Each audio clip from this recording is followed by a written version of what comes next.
dengan NIM 2301M095. Dan rekan-rekan saya. Halo, perkenalkan nama saya Selvi Nurcahya dengan NIM 2301M087. Hai, perkenalkan nama saya Selvi Hasbianti dengan NIM 2301M075. Saya atas nama Terima dengan NIM 2301M079.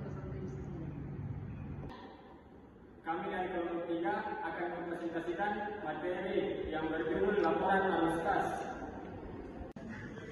Ada 5 poin penting yang akan kita bahas kali ini. Yang pertama, definisi arus kas. Yang kedua, fungsi laporan arus kas.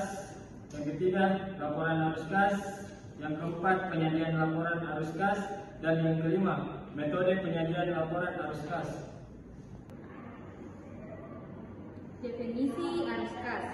Arus kas merupakan arus masuk dan keluar dari suatu perusahaan. Arus kas disajikan dalam suatu laporan arus kas. Arus kas adalah arus masuk dan arus keluar kas atau setara kas. Kas ekivalen atau investasi yang sifatnya sangat liquid, berjangka pendek dan yang cepat dapat dijadikan kas dalam jumlah tertentu tanpa menghadapi risiko perubahan nilai yang signifikan.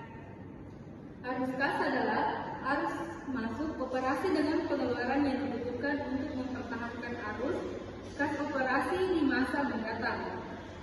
Jadi, dari kedua pengertian di atas dapat disimpulkan bahwa arus kas adalah arus kas masuk dan arus kas keluar atau setara kas dalam periode tertentu yang berjangka pendek dalam pengelolaan uang yang dimiliki perusahaan.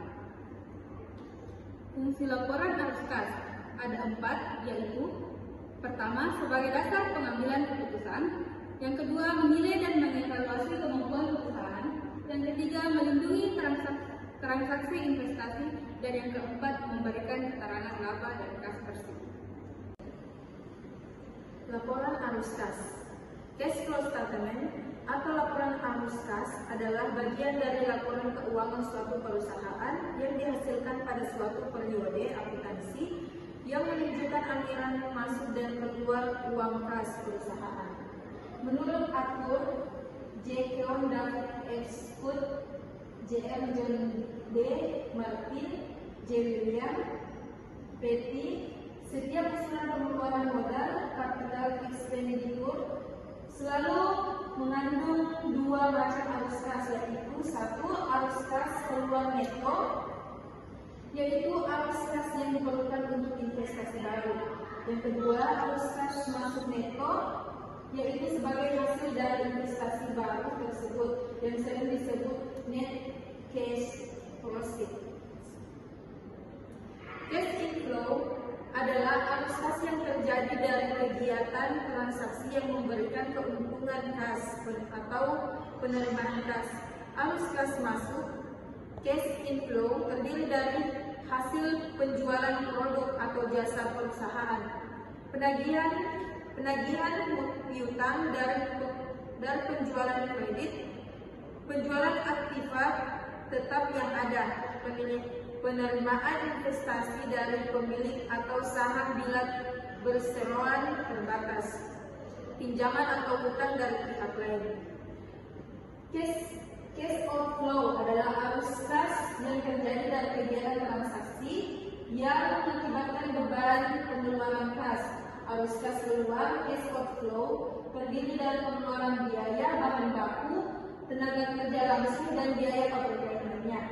Pengeluaran biaya administrasi umum dan administrasi penjualan, pembelian aktiva tetap, pembayaran hutang-hutang perusahaan, pembayaran sewa, pajak, debit, bunga, dan pengeluaran lain-lainnya.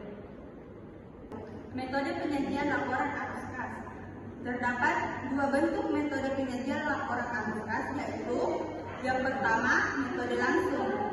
Dalam metode ini, pelaporan arus kas dilakukan dengan cara melaporkan kelompok-kelompok penerimaan kas dan pengeluaran kas dan kegiatan operasi secara lengkap, dan baru dilanjutkan dengan kegiatan investasi dan pembiayaan. Yang kedua, metode tidak langsung. Dengan metode ini, net income disesuaikan dengan menghilangkan.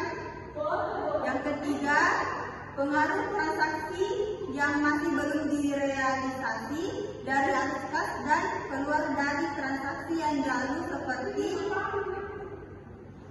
seperti yang lalu seperti perubahan jumlah persediaan deferral income, arus kas masuk dan keluar yang akurat seperti piutang dan utang pendek.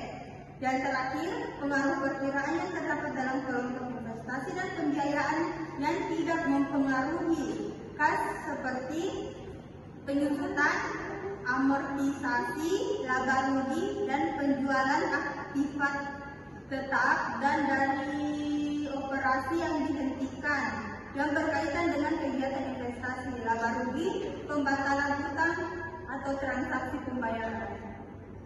Baik, itulah hasil presentasi kelompok kami. Lebih yang kurangnya mohon dimaafkan. Wassalamualaikum warahmatullahi wabarakatuh. Terima kasih.